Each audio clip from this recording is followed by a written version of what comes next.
Dear students, ಈ ವಿಡಿಯೋದಲ್ಲಿ ಅಧ್ಯಾಯ 4 ಪರಿಪೂರ್ಣ ಪೈಪೋಟಿ ಮಾರುಕಟ್ಟೆಗೆ ಸಂಬಂಧಿಸಿದಂತೆ ಕಾರ್ಯಭಾರ ಮತ್ತು ನಿಯೋಜನೆ ಆಧಾರಿತ ಪ್ರಶ್ನೆ 5 ಅಂಕಗಳಿಗೆ ಕೇಳಲಾಗುತ್ತದೆ. ಈ ಪ್ರಶ್ನೆಯನ್ನ ಯಾವ ರೀತಿ ನಾವು ಬಿಡಿಸೋದು ಅಂತ ನೋಡೋಣ. ಓಕೆ, ಸೊ ನಿಮಗೆ 5 ಅಂಕಗಳಿಗಾಗಿ ಕಾರ್ಯಭಾರ ಮತ್ತು ನಿಯೋಜನೆ ಆಧಾರಿತ ಪ್ರಶ್ನೆ ಈ ರೀತಿ ಇರುತ್ತದೆ.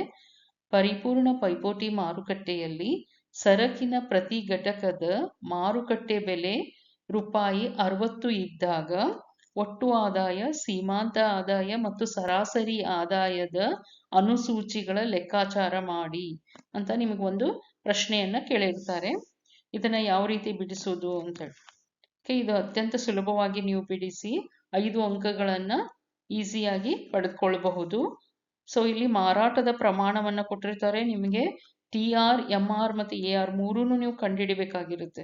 ಓಕೆ, ಸೊ ಮಾರಾಟದ ಪ್ರಮಾಣ ಮತ್ತೆ 4 ಕಾಲಮ್ ಕೊಟ್ಟಿದ್ದಾರೆ ಇಲ್ಲಿ, TR, MR, AR ಅಂತ ಹೇಳಿ.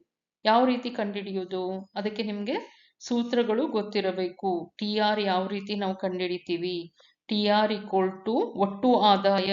ಒಟ್ಟು ಆದಾಯ ನಮ್ಗೆ ಹೆಂಗ್ ಬರುತ್ತೆ? TR ಅಂದ್ರೇನು? Total revenue. ಒಟ್ಟು ಆದಾಯ ಬೆಲೆಯನ್ನ ಮಾರಾಟದ ಪ್ರಮಾಣದಿಂದ ಗುಣಿಸಿದಾಗ ನಮ್ಗೆ ಏನ್ ಸಿಗುತ್ತೆ? ಒಟ್ಟು ಆದಾಯ ಸಿಗುತ್ತೆ. ಸೊ ಇಲ್ಲಿ ಕೊಟ್ಟಿದ್ದಾರೆ ನೋಡ್ರಿ, ಪರಿಪೂರ್ಣ ಪೈಪೋಟಿ ಮಾರುಕಟ್ಟೆಯಲ್ಲಿ ಸರಕಿನ ಪ್ರತಿ ಘಟಕದ ಮಾರುಕಟ್ಟೆ ಬೆಲೆ ಎಷ್ಟಿದೆ? 60 ರೂಪಾಯಿ. ಓಕೆ, ಇಲ್ಲಿ ಬೆಲೆ ಕೊಟ್ಟಿದ್ದಾರೆ, ಮಾರಾಟದ ಪ್ರಮಾಣವನ್ನ ಕೊಟ್ಟಿದ್ದಾರೆ, ನಮಗೆ ಒಟ್ಟು ಆದಾಯ, ಸೀಮಾಂತ ಆದಾಯ ಮತ್ತು ಸರಾಸರಿ ಆದಾಯವನ್ನ ಕಂಡುಹಿಡಿಬೇಕು. ಸೊ ಸರಾಸರಿ ಆದಾಯವನ್ನ ಕಂಡುಹಿಡಿಯುವಂತ ಸೂತ್ರ ಯಾವುದು? TR divided by Q. ಒಟ್ಟು ಆದಾಯವನ್ನ ಮಾರಾಟ ಮಾಡಿದ ಘಟಕದಿಂದ ಭಾಗಿಸಿದ್ರೆ ನಮ್ಗೆ AR ಸಿಗ್ತೈತಿ. ಅದೇ ರೀತಿ MR ಮಾರ್ಜಿನಲ್ ರೆವೆನ್ಯೂ, ಸೀಮಾಂತ ಆದಾಯ ಯಾವ ರೀತಿ ಕಂಡುಹಿಡಿಬೇಕು? TRN-1. ಓಕೆ, ಬೆಲೆ 60 ರೂಪಾಯಿ. ಈ ರೀತಿ ನಾವು ತಗೊಂಡು ಯಾವ ರೀತಿ ಈ ಒಂದು ಪ್ರಶ್ನೆಯನ್ನ ಬಿಡಿಸಬಹುದು ಅನ್ನೋದನ್ನ ನೋಡೋಣ ವಿದ್ಯಾರ್ಥಿಗಳೇ. ಸೊ ಇಲ್ಲಿ 5 ಅಂಕಗಳಿಗಾಗಿ ಕೇಳುವಂತ ಪ್ರಶ್ನೆ TR, MR ಮತ್ತು AR ಕಂಡುಹಿಡಿಯುವುದು ಅಂತ ಹೇಳಿ. ಇದನ್ನ ಈ ರೀತಿ ಟೇಬಲ್ ಹಾಕೊಂಡು ಅಲ್ಲಿ 4 ಕಾಲಮ್ ಕೊಟ್ಟಿದ್ರಲ್ಲ, ಇಲ್ಲಿ ಬೆಲೆಯನ್ನ ಒಂದು ಕಾಲಮ್ ಆಗಿ ಸೇರಿಸ್ಬೇಕು. ಓಕೆ, ಆಸ್ ಇಟ್ ಈಸ್ ಮಾರಾಟದ ಪ್ರಮಾಣವನ್ನ ಬರ್ಕೊಬೇಕು.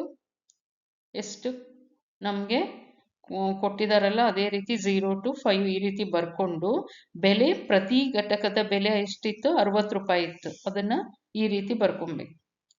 ಓಕೆ, ಇವಾಗ TR, MR, AR ಅನ್ನ ಕಂಡುಹಿಡಿಯೋದು. TR ಕಂಡುಹಿಡಿಬೇಕಂದ್ರೆ ಏನ್ ಮಾಡ್ಬೇಕಂತ ಹೇಳಿ ನಾನು P into Q ಮಾಡ್ಬೇಕು. ಓಕೆ, ಇಲ್ಲಿ ಸರಕಿನ ಬೆಲೆ ಕೊಟ್ಟಿದ್ದಾರೆ, 60 into 0 0 ಬರುತ್ತೆ. 60 into 1 60, 60 into 2 120, 62 120, 60 into 3 180, 180, 60 into 3 180, 60 into 4 240, 60 into 5 300.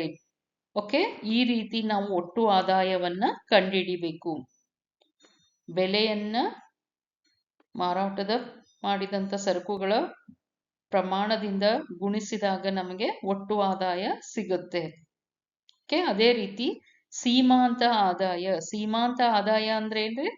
ಒಂದು ಘಟಕವನ್ನ ಹೆಚ್ಚು ಮಾರಾಟ ಮಾಡಿದಾಗ ಒಟ್ಟು ಆದಾಯಕ್ಕ ಎಷ್ಟು ಸೇರ್ಪಡೆ ಆಗ್ತೈತಿ ಅನ್ನೋದನ್ನ ಈಗ ತೋರಿಸ್ತೇವೆ. ಅದಕ್ಕೆ ಮುಂದಿನ ಸಂಖ್ಯೆಯಿಂದ ಹಿಂದಿನ ಸಂಖ್ಯೆನ ನಾವು ಕಳಿತೀವಿ. TR N-1. ಓಕೆ, ಅದರಿಂದ ನಮಗೆ ಸೀಮಾಂತ ಆದಾಯ ಸಿಗ್ತಾ ಹೋಗ್ತದೆ. 60 minus 0 60, 120 minus 60 60, 180 minus 120 60, 240 minus 180 60, 300 minus 240 60. ಈ ರೀತಿ ಸೀಮಾಂತ ಆದಾಯವನ್ನ ಕಂಡುಹಿಡಿಬೇಕು. ಸೀಮಾಂತ ಆದಾಯ ಅಂದ್ರೇನು? ಒಂದೊಂದೇ ಘಟಕವನ್ನ ಮಾರಾಟ ಮಾಡ್ತಾ ಹೋದಂಗೆ ಒಟ್ಟು ಆದಾಯದಲ್ಲಿ ಎಷ್ಟು ಹೆಚ್ಚಾಗ್ತಾ ಹೋಗ್ತೈತಿ ಅನ್ನೋದನ್ನ ಸೀಮಾಂತ ಆದಾಯ ತೋರಿಸ್ತೈತಿ. ಓಕೆ, ಅದೇ ರೀತಿ ಸರಾಸರಿ ಆದಾಯವನ್ನ ಹೆಂಗ್ ಕಂಡುಹಿಡಿಯೋದು? AR is equal to TR divided by Q. Okay, ಮಾರಾಟ ಮಾಡಿ ಅಂದ್ರೆ ಪ್ರತಿ ಒಂದು ಘಟಕದ ಬೆಲೆ ಎಷ್ಟು? AR ಅಂತಂದ್ರೆ ಏನ್ರಿ? ಬೆಲೆ, ಹೌದಿಲ್ರಿ? ಇದು ಪ್ರತಿ ಬೆಲೆಗೆ ಸಮವಾಗಿರ್ತೈತಿ. ಇದು ಪ್ರತಿ ಘಟಕವನ್ನ ಮಾರಾಟ ಮಾಡೋದ್ರಿಂದ ಎಷ್ಟು ಆದಾಯ ಬರ್ತೈತಿ? TR divided by Q. 60 divided by 1, 60. 120 divided by 2, 60. 180 divided by 3, 60. 240 divided by 4, 60. 240 4ರಿಂದ ಭಾಗಿಸಿದ್ರೆ 60 ಬರ್ತೈತಿ. 300 5ರಿಂದ ಭಾಗಿಸಿದ್ರೆ 60 ಬರ್ತೈತಿ. 5 30, ಈ ರೀತಿ 60 ಬರ್ತೈತಿ. ಓಕೆ, ಈ ರೀತಿ AR ಪಡಿಬೇಕಂದ್ರೆ ನಾವು ಒಟ್ಟು ಆದಾಯವನ್ನ Q ಇಂದ ಭಾಗಿಸ್. ಓಕೆ, ಸೊ ಸರಾಸರಿ ಆದಾಯ ನಮಗ ಸಿಗ್ತದೆ. ಈ ರೀತಿ ನಾವು ಕಾರ್ಯಭಾರ ಮತ್ತು ನಿಯೋಜನೆ ಆಧಾರಿತ ಪ್ರಶ್ನೆ 5 ಅಂಕಗಳಿಗೆ ಕೇಳಿದಾಗ ಈ ರೀತಿ ಸಾಲ್ವ್ ಮಾಡ್ಬೋದು. TR, MR ಮತ್ತು AR ಮೂರೂ ಕಂಡಿಡಿಯಕ್ಕೆ ಕೇಳಿರ್ತಾರ. ಬೆಲೆ ಕೊಟ್ಟಿರ್ತಾರ ಮತ್ತೆ Q ಕೊಟ್ಟಿರ್ತಾರೆ. ನಿಮ್ಗಲ್ಲೇ ಮಾರಾಟದ ಪ್ರಮಾಣವನ್ನ ಕೊಟ್ಟಿರ್ತಾರ, ಬೆಲೆ ಕೊಟ್ಟಿರ್ತಾರ. ಅದರ ಸಹಾಯದಿಂದ ನೀವು ಈ ಮೂರನ್ನು ಕಂಡುಹಿಡಿಬಹುದು. ಓಕೆ, ಇದು ಅತ್ಯಂತ ಸುಲಭವಾಗೈತಿ. ನೀಟಾಗಿ ಬರೆದು 5ಕ್ಕೆ 5 ಅಂಕಗಳನ್ನ ನೀವು ಪಡಿಬಹುದು ವಿದ್ಯಾರ್ಥಿಗಳು. Okay, thank you.